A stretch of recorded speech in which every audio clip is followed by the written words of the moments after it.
Muy buenas noches, estamos en Con Dos que se quieran, en el corazón de Centro Habana, en Prado y Trocadero, barrio de Lezama, en los legendarios estudios de sonido del ICAI. Hoy está conmigo y con ustedes en el programa uno de los más grandes artistas plásticos, el rey de la colagrafía en Cuba, grabador, pintor, escultor, bueno, es que él lo ha hecho todo y además es una de las más maravillosas personas que he conocido en mi vida. Eduardo Roca, más conocido por el público y por la firma de sus cuadros como Chocolate. Bienvenido, Chocolate. Ay, gracias. Muchas gracias por aceptar estar aquí conmigo. ¿Qué significa para ti, especialmente, y para tu generación, Servando Cabrera Moreno? Oh, la vida, yo creo. Servando no fue de mi primer maestro. Servando fue de mi segunda generación de maestros. Fabuloso y que entró profundamente en el cuerpo y alma, no solamente mía, sino de mi generación, podría yo decir total. Nos influenció, nos amó y por tanto yo pienso que dejó bien firme su obra y que nosotros fuimos, yo pienso, buen hijo de él y la hemos continuado con mucho amor. Ahí en tu casa nueva, que está en mi barrio, hay un cuadro inmenso que preside el gran salón. Es como el custodio de la casa, ese cuadro de Servando. ¿Cómo llegó a ti? Tiene una historia tremenda. Adelante. Yo primeramente vivía en un apartamento que vivió Rafael Paneca, mi gran amigo, que formó parte de una frase que nosotros le hemos llevado siempre encima, que era los 4 jinetes del Apocalipsis. Ese eran Rafael Paneca, Raimundo Orozco, Ernesto García Peña y yo. Ese cuadro presidió siempre ese apartamento.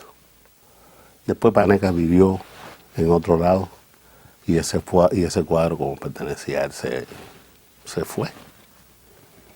Siempre nosotros en mi casa, mi familia, mis hijos, mi esposa, pensábamos que ese cuadro tenía que volver.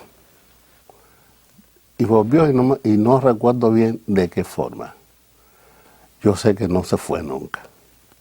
Yo creo que es, además del cuadro de Servando, la desmayada de mi casa.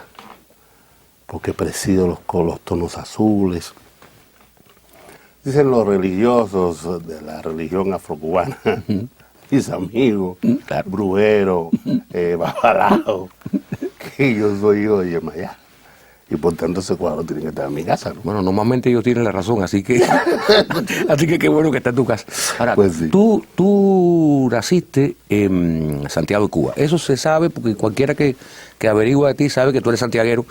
Y a mí me gusta Y de mucho. pura cepa, Por eso, yo creo. y a mí me encanta Santiago y me encantan los santiagueros. Ahora, ¿en qué barrio de Santiago de Cuba tú naciste?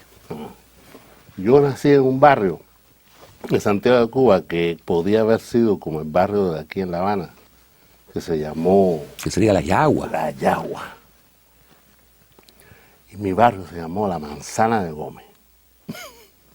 Mira tú. La Manzana de Manzana Gómez. de Gómez. Así se llama el barrio. Así mismo. Pero todavía Y se llama, todavía no, existe ese barrio, porque ¿no? ya cuando la revolución triunfó, yo me recuerdo que una vez Fidel, en los años 60, 61, apareció en Santiago, a ese barrio, y lo liquidó e hizo el barrio Vista Alegre Nuevo, porque en Santiago hay un Vista Alegre, que es viejo, que eran Sí, sí. donde vivían los tipos millonarios. Fíjate tú que Hizo entonces un Vista Alegre nuevo. se hizo un Vista Alegre Nuevo, precioso, un barrito precioso. Pero tu casa no era una casa mala. Tu papá No, tenía buen sí, trabajo, ¿no? mi casa, mi papá era jefe de obra. Bueno, cuando mi padre muere, yo era muy chico, tendría, no sé, 1 año, pero sí sé que la gente del barrio, los amigos de él, le hablaban siempre, han hablado siempre cosas muy lindas, y han hablado, mi mamá y todos han hablado cosas muy, muy sabrosas de mi papá. Y por tanto, creo que era una de las pocas casas que estaban hechas... Y como se debe hacer. Sí. Pero bueno, como el barrio se destruyó completico, También se fue la casa. también se fue esa casa. Ahora, ¿y cuántos hermanos son ustedes, Choco? Un mogollón, como dicen los españoles. 70.000 negros somos allá en el Santiago de Cuba. Sí. Somos 11. 11 hermanos. 11 hermanos. ¿Tú qué lugar ocupas en el escalafón ese de los 11? Yo soy el de los varones, el tercero. O sea, que Éramos 4 hombres y 7 mujeres. Y una gran familia. Era casi un ejército. Sí. Sí. ¿Cómo tu mamá se las arreglaba para manejar ese ejército? Mi mamá, yo creo que era una campeona, una mujer con una fuerza tremenda y una mujer muy fuerte. Yo me recuerdo que a veces cuando salíamos, ella parecía la hermana de mis hermanas, porque en aquella época la hermana mía ya tenía unos cuantos años. Era una mujer muy fuerte que tuvo que lavar y planchar como todo para la calle, para podernos criar después. Creo que era una mujer con mucha habilidad y hizo una pequeña tiendita que había un bar. Entonces todo el familión eran los que ocupábamos la casa, ocupábamos la tiendita. Y yo recuerdo que yo tendría como 8 o 9 años y a mí me ponían una mesita, como especie de un banquillo, a despachar. Entonces con eso yo tenía mucha habilidad de matemáticas. Y mis hermanas eran las que un poco se ocupaban del barcito que estaba al lado. Imagínate, en un barrio como eso también había un poco, se ponían un poco pesados, ¿no? Los individuos que iban a tomar un trago allí. Había una vitrola que ponía mucha música mexicana. Había una cultura de música mexicana increíble. Miguel Aceres Mejía, toda esa... Bueno, hay un grupo de mariachi importante, pues sí, santiaguero. Sí. Uno de esos muchachos que después, bueno, ese grupo de mariachi, no sé, tú conociste a Berta Azuno. Sí, hombre, claro. Berta Azuno y Pancho, comandante Pancho, que después mantuvieron con mucha fuerza ese grupo. Lo llevaban a México y todo, ¿no? Pues sí, señor.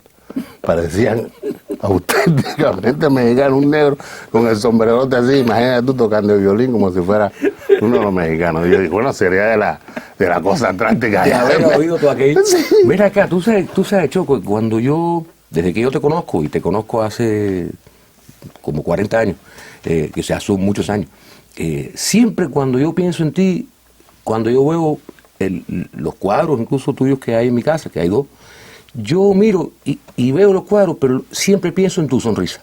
Es decir, en una persona que siempre se está riendo, que siempre está buscando ese lado de la vida por el que vale la pena sonreír.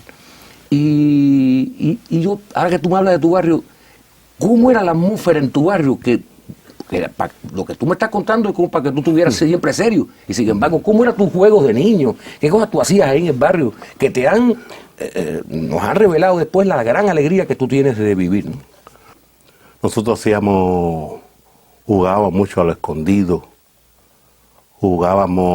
veíamos como la gente tocaba rumba allí en la esquina y ponían los borrachines estos, hacían una rueda allí y tiraban los níqueles a la gente para reunir, para tomar, y nosotros veníamos como chamacos, así veníamos por atrás y llevábamos algunos níqueles, unos kilitos, y así todos los días tratábamos de inventar algo. ¿Y quién descubre que tú pintabas? Una maestra mía. ¿Pero de primaria o de secundaria? De primaria. De primaria. Ella, a veces, las pocas veces que nos hemos visto, se pone muy orgullosa, se pone muy contenta. Como uno siempre ahora está muy enredado, yo quería un poco acercarla. Yo últimamente no sé en qué estado están y dónde está, si sigue en Santiago, si sigue dando clases. ¿Cómo está, yo querido? Y Ya debe ser una persona mayor, ¿no? sí, pero no tanto, No ella crees que no, mucho. no creo que sea tan. No, ella no. No, yo pienso que a lo mejor este programa ayudaría A que ella apareciera, nosotros ¿no? apareciera y escribirme un... Bueno, va a salir una dirección, los créditos finales de está a dónde se puede escribir el programa, así que por ahí se sabrá. Yo Pero ella pienso lo que descubrió porque tú te entretenías en el aula pintando Sí, o... todas mis libretas estaban llenas de dibujos y en fin, tú sabes, a veces uno se entretiene y uno a veces no se quiere aburrir en una clase y como tú, yo siempre digo que todo el mundo tiene dentro un pintor y lo desarrolla ahí en esa mesa. A mí me da mucha gracia Fabelo, por ejemplo, como en reuniones se pone a pintar y se pone a dibujar y está siempre dibujando. Y me recuerda a veces en mi etapa, porque ya eso yo no lo puedo hacer. Yo no puedo dibujar, no puedo trabajar. Muchas veces cuando estoy fuera de Cuba, cuando estoy fuera de La Habana, yo tengo que estar por ahí hablando con la gente, viendo cómo caminan, cómo cocinan, cómo... O sea, no pintas, fuera de Cuba no pintas. No puedo. Pocas veces lo he hecho. Yo tengo que nutrirme de todo eso y después cuando llego a La Habana, que realmente te digo que La Habana me encanta, que es el lugar donde yo quiero siempre estar, donde yo quiero siempre hacer mi obra. Yo creo que mi vida, por lo general, ha sido aquí en La Habana. Y Santiago para mí era vida. Yo creo que yo lo conocí con mucha fuerza cuando yo fui a ser maestro en la escuela José Joaquín Tejada en Santiago. Santiago está siempre dentro de mí. Eso fue cuando servicio social, ¿no? Sí. Yo tuve 2 años ahí trabajando y realmente conocí Santiago con mucha fuerza. Ahora, ahora esta maestra, fíjate, te lleva entonces a una convocatoria, según yo tengo entendido, porque tiene que haber llevado a un lado para que de ahí tú puedas venir a La Habana. Sí, eso salió en la prensa, salió en el, salió en el periódico. Salió en el periódico. Y fue que me dijo, ay, mira, tú que siempre estás garabateando ahí, entonces, ¿por qué no haces esa prueba de...? Y hice la Era prueba. para instructores de arte, ¿no? Era para instructores de arte. Y ahí hice la prueba y un día llegó un telegrama, dicen que me había aceptado, yo vine para La Habana. Pero tú solo. estabas a espaldas de tu mamá. No, y yo te puedo decir que mi mamá apoyó muchísimo, que en aquella época eso era muy complicado, que un artista, que un negro vaya a estudiar las artes.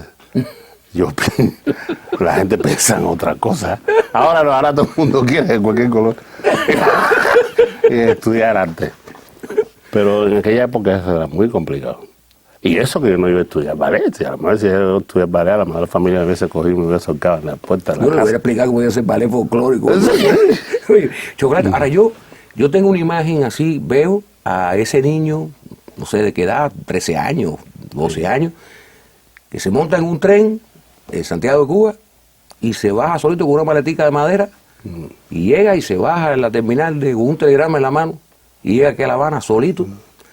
¿Y qué es lo que tú haces? Ahora en yo ese te momento? puedo hacer con mucha fuerza esa faceta, ¿no? Porque para mí yo creo que fue una cosa muy extraña.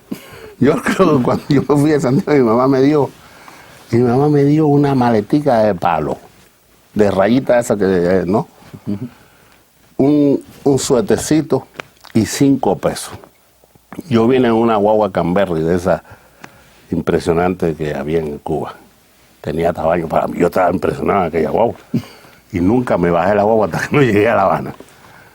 Porque la guagua iba parando en diferentes lugares para orinar, o descansar, o comer. Y cuando llegué aquí cuando llegué a La Habana, que para mí parecía como si hubiese llegado a Nueva York, ¿no? Porque todos aquellos edificios grandotes eran impresionantes para mí. Yo recuerdo que un señor taxista me montó en su taxi, yo le enseñé el telegrama y me dijo, sí, yo te llevo. Y me montó en su taxi y cuando pasamos por el cementerio, él me dijo, tú debes venir con mucha hambre. Y yo creo que me dio como un palo en la cabeza porque era exactamente lo que yo tenía.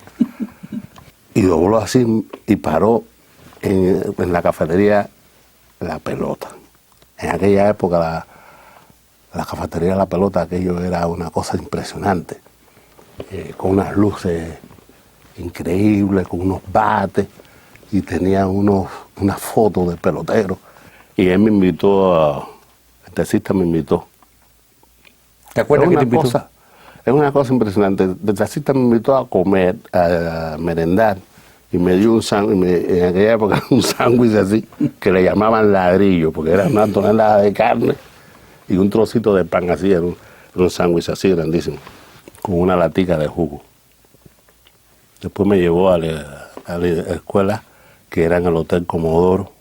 Estaba la escuela de instructores de arte, estuvo primero en el Hotel Comodoro. Sí, la escuela de arte plástica estaba en el Hotel Comodoro, y allí estaba también parte de la gente de música y parte de la gente de teatro. ¿En qué año sería eso más o menos, Choco? En el 62, 63. Yo me recuerdo que yo los primeros meses lloré muchísimo, imagínate, yo tenía 13 años, solo, primera vez que me separaba de la familia, pero ya después me fui aclimatando, la gente me cuidaba mucho. Había un compañero mío que hace poco me llamó de allá de Santiago, Francisco Revés, y todo esto, gente que eran mayores, estaban ahí cuidando, y me pusieron a mí chocolate. Ahí fue donde lo pusieron. Ahí me pusieron chocolate, y yo cogí mucho gorrión porque, coño, yo no me gustaba que me hicieran chocolate, y que no, y chocolate para arriba y chocolate para abajo, y hasta el punto de hoy que ya, yo no me acuerdo cómo yo me llamo. Todo el mundo Mira, mi como mamá, Choco. mis hijos, todo el mundo me dice Choco. Tu mamá también te Sí, mis hermanos, todo el mundo. Y a mí, en Santiago de Cuba, me decían Pai. Imagínate tú. te decían Pai. Y después Choco. Y después Choco. Parece que yo tengo que ver algo con la dulcería o algo así, porque es una cosa así increíble. Bueno, y tú te gradúas entonces en instructores de arte y que vas para la ENA de maestro, ¿no? No, ¿O no? yo me gradué en la escuela de instructores y tenía que ir a hacer servicio social, porque eso es lo que le decía el proyecto de hacer instructor, pero no tenía edad suficiente. Eras muy niño todavía, claro. No tenía edad suficiente para tener una plaza laboral, y yo creo que eso es lo que nos salvó a este grupo de gente, que fuimos directos a la Escuela Nacional de Arte sin hacer pruebas. Y luego que me gradué en el año 70 es que yo voy a ser maestro en la Escuela Santiago de Cuba. Y después ya vienes para La Después Habana. vine para La Habana a ser maestro, fui maestro también en la Escuela De San José Alejandro. Joaquín. Estuviste en San Alejandro, ¿no? Estuve como 3 años. Después me dieron posibilidad de ser maestro de la Escuela Nacional de Arte. Y estuve en la Escuela Nacional de Arte como 7 años. Ahora llega el 78. Y el Choco va para Angola. ¿Quién era el grupo que fue para Angola contigo? ¿Y a qué fueron? Nosotros fuimos a ser asesor cultural del Ministerio de Cultura o del Consejo de Cultura. Era formar escuelas, formar estudiantes. Hicimos mucho trabajo también con algunas organizaciones culturales, algo parecido así a la UNIAC. Trabajamos con un incipiente museo de antropología, que era muy interesante. Hicimos diferentes recorridos tratando de formar eso, y fuimos a Dundo, a Mozámedes, a muchos lados en Angola, que estaba en guerra. Todavía el tiro estaba salto en el 78. dificilísimo. Y el grupo estaba formado por Nelson Domínguez, Johanny, de danza, ¿no? Sí, de danza. Bailarín. En fin, ahora... Sí, era un grupo, Joaquín Betacur estaba, yo creo, ¿no? Joaquinito. Joaquinito. Joaquín va después. Fue después. Pero con Gloria. Este es un grupo que viene un poco a reforzar. No, a sustituirnos a nosotros. Ah, sí. Pero están un tiempo juntos. Tuvimos un tiempocito juntos que fue maravilloso. Claro, bueno, y además había dos personas ahí que estaban solteras, nada más quedó. Sí. Era tú y Gloria. ¿Cómo fue ese encuentro con Gloria? Que yo le quiero decir a los televidentes, como este programa no tiene graficación, que Gloria es una de las mujeres más dulces que yo he conocido en mi vida y una de las mulatas más bellas, que la cara, el rostro más bello de esta Habana lo tiene Gloria. O sea, ¿cómo fue que tú pudiste conquistar a ese monumento de mulata? Bueno, Gloria me conocía a mí, dice. Gloria me conocía a mí porque yo era maestro de la escuela y ella era estudiante. En fin, ella empezó a decir montones de cosas porque imagínate tú. Mira, el Choco, que es un tipo tan feo, imagínate tú. Y al final nos empatamos. ¿Cómo fue? Tú sabes cómo dice eso, cómo son las cosas cuando son del alma, ¿no? Aconteció, yo creo que todo vino como debía venir. Nosotros... Tú te enamoraste enseguida de ella. Nos enamoramos, nos vimos, nos hablamos y hasta hoy tenemos una familia. Una familia bien bonitilla. Ahora, fíjate qué curioso cuando tú me dices eso, porque yo pienso de repente en los grandes momentos de tu vida y pienso, una maestra, un taxista, África, Gloria.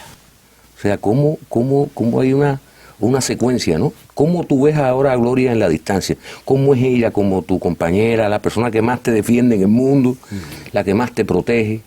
Nadie te protege como Gloria, yo creo. La verdad. Gloria... Yo estaba muy lejos después de la familia y he estado a veces solo, después he estado viviendo en diferentes casas de amigos y ahí poco a poco he ido haciendo un grupo de gente, un grupo de amigos, vecinos y siempre la familia. Yo creo que eso ha sido profundo en mí y para mí, porque sin eso hubiese sido imposible haber podido hacer la obra. Gloria es una mujer dura, a veces difícil, pero al final se cuadra, como dice. A mí me parece la mujer más dulce del mundo. Eso de difícil lo dejo para tu matrimonio. Sí. Conmigo ha sido siempre una princesa. Tus hijos estudian música. Sí. Ninguno es artista plástico. No, yo no quiero competencia en casa. Si es que le haga competencia a su mamá, que la música. Entonces Sandro es músico. Está estudiando percusión. Buenísimo. Vago. Como todos. Creo que puede que desarrolle un gran talento, pero es como todos nosotros.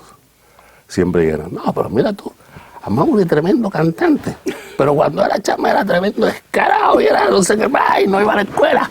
Pero a la mayoría de los famosos le ha pasado eso. Sí, sí, sí. El Tosco era un tipo increíble. Yo me recuerdo que el Tosco era una cosa así impresionante. Y ahora tú dices, el Tosco, mira, la clase de música es increíble. A veces hay que crear una escuela para desaprender. Ajá, así mismo, compadre. Pero bueno, parece que eso es parte de la regla. ¿De qué se graduó Gloria? De música, de dirección coral. De dirección coral. Y la ejerce, ¿no? La ejerce, aunque ahora últimamente ya lo que está es apoyándome y haciendo de vez en cuando como consejera de grupos de muchachos, de corales, de cantantes. Por ejemplo, he ayudado muchísimo a gente que hoy son grandes músicos, como Lazarito Ardé, claro, Mayito, en fin. Yo creo que es una gran maestra. Espero que también te sirva de educadora en tu propia casa. Sí. Porque además es la diseñadora de tu casa nueva. O sea, que Sí, también ella- tiene dotes de... Ella es medio arquitecto. Ahora, vamos a ir ya de lleno a una cosa que se llama la colagrafía. ¿Qué cosa es esa técnica? Porque eso es una técnica. ¿De dónde sale la colagrafía? Chico, la colagrafía es grabado. Es una técnica de grabado muy contemporánea. Surge por la década del 50, por un norteamericano de origen francés, de apellido Goethe, que ahora no recuerdo su nombre. En los años 80, nosotros empezamos a trabajar aquí, y yo fui uno también de los primeros. Ahí estaba Alfaro, Oscar Carballo. Aquí en el taller de gráfica de La Habana, Aquí, pues. sí, y también en Santiago Y de Santiago. Cuba. Pero la técnica ya no era universalmente conocida, así, ni... ¿Pero qué incluye? Yo creo que aquellas cosas que ustedes hacían que tenían trapos y sogas y madera y todo Ahora mezclado en el grabado. ahora te voy a explicar porque ya. es parte de ese, Es parte de eso. de eso. Después yo la empiezo a trabajar inventando, porque viene el periodo especial. Y esa técnica entonces viene como anillo al dedo, por no decir una mala palabra. No hay que usar grandes recursos. Yo recuerdo que yo mandaba a la gente que trabajaba conmigo, le digo, oye, hace falta que busque por ahí cosas que te encuentres. Entonces dan los planes de Areco y eso por ahí. Y íbamos por la calle recogiendo cosas, metidos en los latones de basura, y la gente nos gritaba abuso porque estábamos ahí buscando cosas para hacer textura. Y ahí encontré cosas que botan mucho las viejitas y eso, que son sobrecamas, que tienen unos tejidos maravillosos. Los mantelitos de las abuelas. Exacto. Pedazos de blue jean, el playbook, que cuando tú lo metes en agua sale las tiras, que tienen una textura maravillosa. Todo esto empieza en una matriz a pegar y a componer y a hacer y conformar tu obra. Eso te da una textura maravillosa, te da unas imágenes increíbles que no la notas hasta que no la imprimes. Siempre que yo imprimo una colagrafía, siempre es un misterio. Cuando tú haces, ¡ay! Cuando tú siempre te quedas así, cada vez que haces una. Y yo pienso que no me aburro, porque aquí no hay que medir, aquí no hay que contar, experimentar. La colagrafía a veces te confunde con la litografía en muchas cosas. La colagrafía en muchas cosas te confunde con el grabado en metal, porque hay cosas que salen como si tuviese hecho con esos otros procedimientos de grabado. Es un procedimiento contemporáneo. Pero no se aceptaba mucho en los concursos y eso, ¿no? No estaba aceptada. En esos años no estaba aceptada. Decían que era como era, pero ¿qué pensaban? ¿Que era una cosa menor, que era un arte Sí, menor, sí. o no lo comprendían? No concursaba, no estaba en los concursos.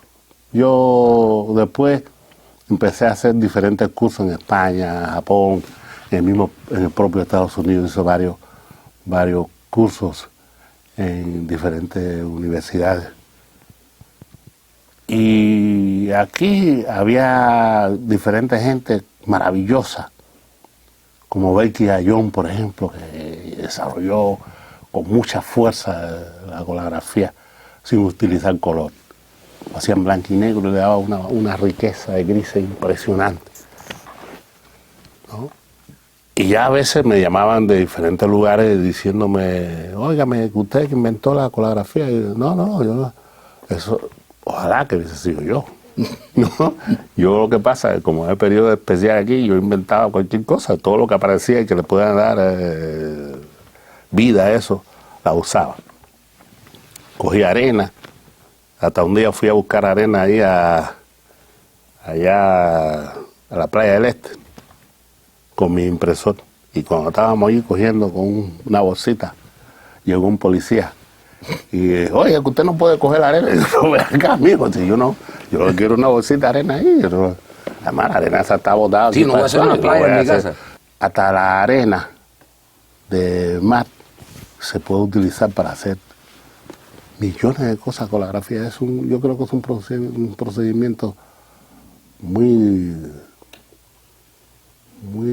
dócil, muy suave. Sí, natural. Sí, te da una posibilidad increíble. Entonces, pero la gente aquí no te reconocía mucho. La gente no te reconocía mucho. Aquí no era demasiado reconocido esa técnica hasta que te dan el premio en Japón. Sí, la gente yo hice muchas. Yo estaba haciendo mucho y ya casi no hacía otras cosas que la coreografía. Lo que pasa es que el premio en Japón vino a poner la tapa en el pecho, ¿no? En el pomo. Yo recuerdo que un día en Nueva York, después de eso yo salí de Japón. Yo fui a Japón a recoger el premio. Y después yo tenía que dar unos cursos en Filadelfia. Ya trabajé en Filadelfia con otra gente, mira, Becky Ayón, en fin. Y fui a Nueva York a un taller que yo trabajé con uno de los artistas el impresor más grande que tenía Estados Unidos. Y él ya estaba viejito. Y ya habían cambiado mucha gente. Y yo fui al taller y pregunté, ay, por Black. Y dice, no, Black, estamos enfermitos y no está viniendo. Y digo, imagínate, estaba hablando con un puertorriqueño. El puertorriqueño me dice, ¿y tú de dónde eres? Y digo, no, yo soy cubano. Y dice, oye, los cubanos están haciendo montones de cosas interesantísimas. Ahí hay un cubano que creo que se ganó un premio muy importante en Japón ahí, que vi en la prensa, y un tal Choco.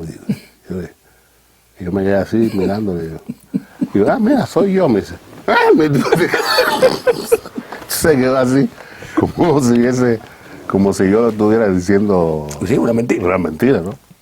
En fin, no aclaramos nada, yo simplemente le dije eso. Bueno, yo creo que esto continúa. Yo acabo también de venir de Estados Unidos porque la Universidad de Carolina del Norte me pidió hacer un curso sobre este procedimiento. Y allí fue muy interesante.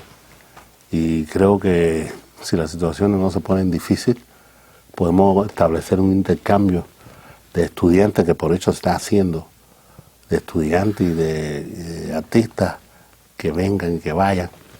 Yo creo que los norteamericanos, buenos norteamericanos, piensan cosas muy interesantes sobre nosotros y creo que nunca nos han quitado la visión de que en Cuba se están haciendo y que hay muy buenas cosas. Ahora, tú sientes, Choco, cuando tú estás solo, cuando no está Gloria, ni están los muchachos, ni están los amigos, y yo sé que son una de las cosas que más tú adoras, estar con tus amigos reunidos, y he participado alguna vez, más de una vez, en esas reuniones, y sé que es una de las cosas que más tú disfrutas. Pero tú crees que tú has tenido dentro de Cuba, por ejemplo, todo el reconocimiento que merece tu talento, tu tenacidad y tu trabajo. Sí, yo no sé si falta un poquito más, no sé, pero lo que sí yo te puedo decir de corazón es que la gente de pueblo, el cubano común y corriente, como se puede decir, me reconoce, me mima y me dice muchas cosas lindas. Y yo creo que con eso ya yo siento que un reconocimiento más grande que a lo mejor yo merezca. En tu obra, que estoy acercándome a la curva final de la entrevista, en tu obra yo, que la conozco bien, hay la sensualidad de tu raza. Seres con grandes labios, muchos elementos religiosos de la cultura ancestral cubana, de la que viene de África. ¿Tú eres una persona religiosa? Con los hombres. Yo soy religioso con los hombres, me gusta que me digan mentiras, no quiero que le digan mentiras a la gente. Respeto muchísimo lo que se llama religión en sí. Yo creo que los hombres tienen que creer en algo, si no en los vivos, en los muertos o lo que sea. Pero yo pienso que no